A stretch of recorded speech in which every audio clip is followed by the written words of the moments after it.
Hey guys, this is Hell Hades. This is a Raid Shadow Legends video. Guys, we've got some news around some crazy champions in a ×10 for this weekend. If you want to pull shards, they're in the mix. One of them's laying on the floor right now, having a little break after smashing up the clan boss. We've also got some news for increased rates of getting items from certain dungeons higher than we've ever seen before. Let's do it. Okay, then let's start with the ×10 champions. And I've fed back again today. ×10 doesn't feel like it's enough anymore. Yeah, getting a ×10 chance to get a champion if you get a legendary no longer is cutting it when we've got hundreds of champions in the game. Yeah, specifically like well over 100 legendary champions in the game. It's just not the same sort of odds it used to be. Yeah, they had the same thing going on 2 years ago when they probably had like half the amount of legendaries they've got now. So I fed it back. Give us ×25. Let people get excited about doing this stuff because it's kind of ebbing away. Plus, we've come off the back of about 74 shard events in a row. So I'd be surprised if people have still got shards anyway. But let's see what we got.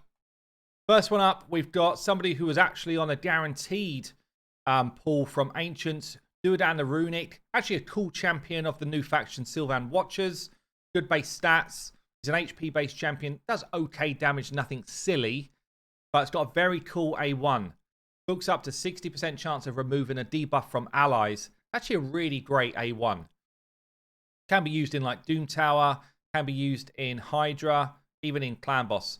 Albeit it's RNG whether it's going to hit or not. Doom Priest, it happens. This guy, 60-40, it does or doesn't, you know. A2 then is a 4-turn AoE hit. Places a shield on all allies equal to a percentage of this guy's health. Actually pretty cool. Also increases the duration of buffs on your team. So again, nice Hydra skill. Nice kind of general utility ability for most type of content. And then we've got the A3 here. One of the few champions with Taunt. So he's going to be able to put a Taunt out for 1 turn. The only place I'm really seeing this being like brilliant is like Clan Boss. Or in some situations in the arena, if you're up against like a big single target hitter. He gets strengthen and counter attack at the same time. I guess it can be used in Hydra, but there's not that many hits which are actual single target, which are targetable. Even like the Head of Mischief, he's already got a kind of inbuilt passive that's going to overwrite Taunt if he's going for the dude with like most buffs or something. So Taunt's not going to steal that.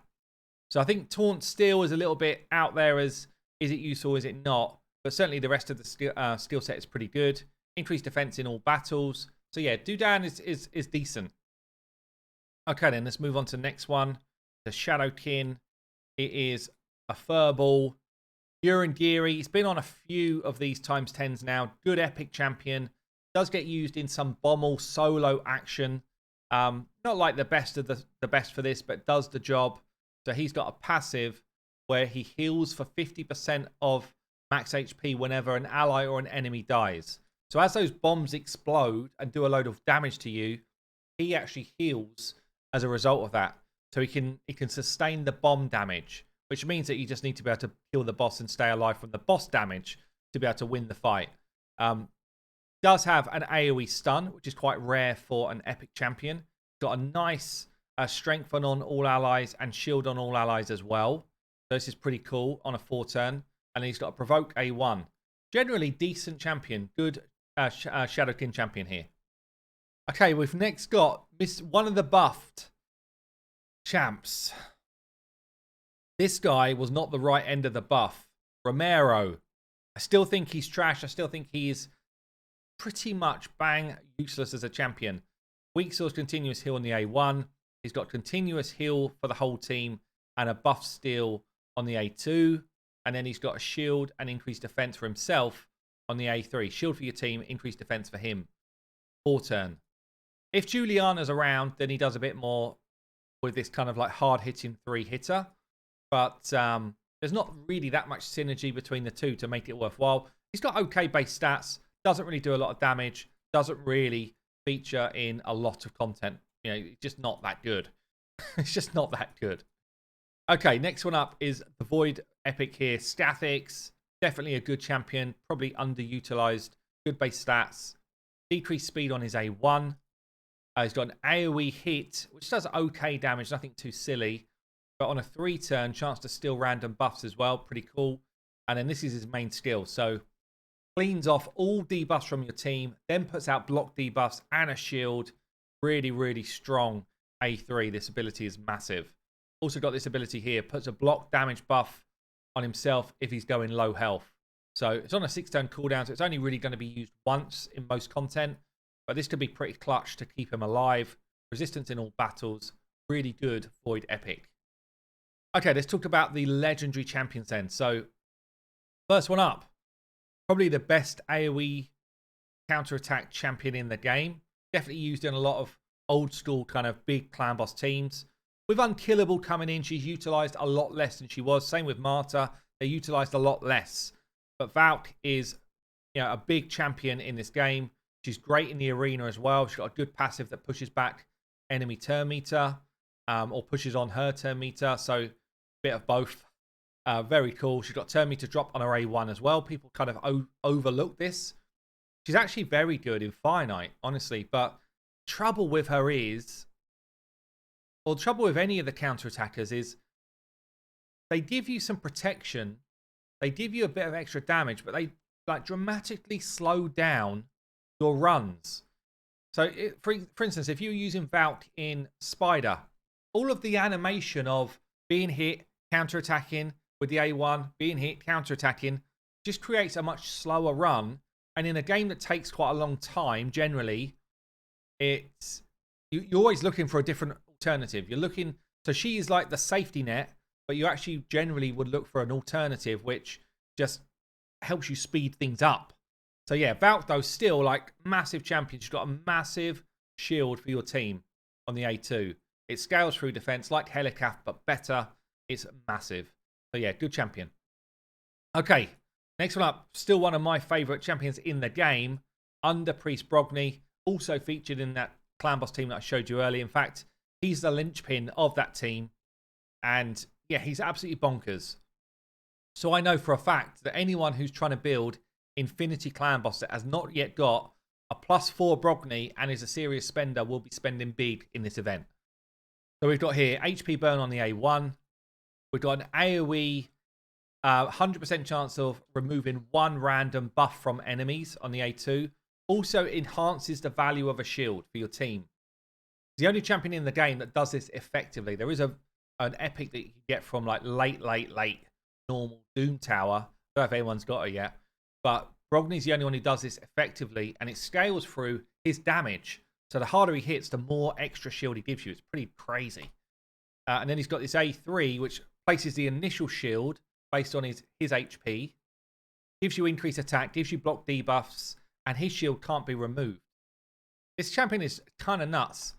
When you get hit, if you've got a shield on you, he's reflecting some damage back. That can proc multiple Giant Slayer procs. He also heals the team when they've got shield on them. Yeah, it's just nuts. He's a nutty champion. One of the best in the game. Resistance in Doom Tower as well. Whew. Right, let's have a look at the next one. This champion features in my Iron Twins team right now, but also a good Doom Tower champion. Not a terrible arena champion, honestly. Good base stats again. Archbishop Pinthroy. So we've got an A1 transfers debuff from him, a random one, and a chance of stealing a buff from an enemy. A2 gives you increased attack accuracy, then puts out heal reduction and block buffs on enemies. That's why he's good in Hydra. These skills find are really solid. The increased accuracy is also very good for twins. And then he's got this big heal and buffs for twins as well. So buffs, including the increased defense and shields. Very, very tanky when you've got these two on a 4-turn. And then he's got a passive as well. So removes decreased defense and weaken from him at the start of a turn. It's a bit of a weird passive, but I guess it's better than nothing. Accuracy in all battles. That's another one of the reasons why he goes into my Twins team. But yeah, he is actually a really, really solid legendary champion. Great support unit. So the last one then, and I guess the creme de la creme, came out probably 2 years ago, I reckon. Maybe not quite as long as that, but as soon as he came out, we all knew this is a beast of a champion. Yeah, Krisk the Ageless, still up there as one of the best carries in the game. Part of the world record Clan Boss team, but he's also just generally good for Clan Boss. He's insane for Hydra. He can carry you through any content. If you get him early in the game, I don't think there's a better champion to get. I think he's the best champion you could get on a brand new account. Because he just carries you absolutely everywhere. Got decreased speed, AoE, A1. Got ally protect and heals on the A2. Also increases buff duration. He's got provoke on the A3. Also gives himself increased defense. The rest of the team increased speed. And then he's got a crazy passive. So at the start of a round, he puts a shield on himself equal to half his health. Sorry, not a shield on himself. A shield on the team equal to half his health. And then when he's hit, chance to put out decreased defense and attack. This guy does it all. Funny enough, like outside of Clan Boss and Hydra, he doesn't get into endgame speed running teams, dungeon teams, that type of stuff, because that's not really his like build.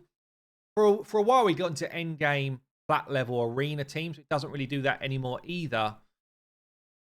But endgame Hydra teams, he's kind of one of the best champions in the game now. In fact, let me show you.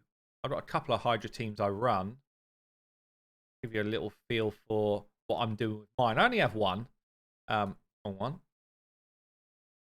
So this is my brutal team. Doesn't include a Crisp, but includes someone doing the same type of job, really. My brother Sibel's doing the kind of decreased speed, and I've got someone else doing the provoke and kind of tanking ahead of Mischief.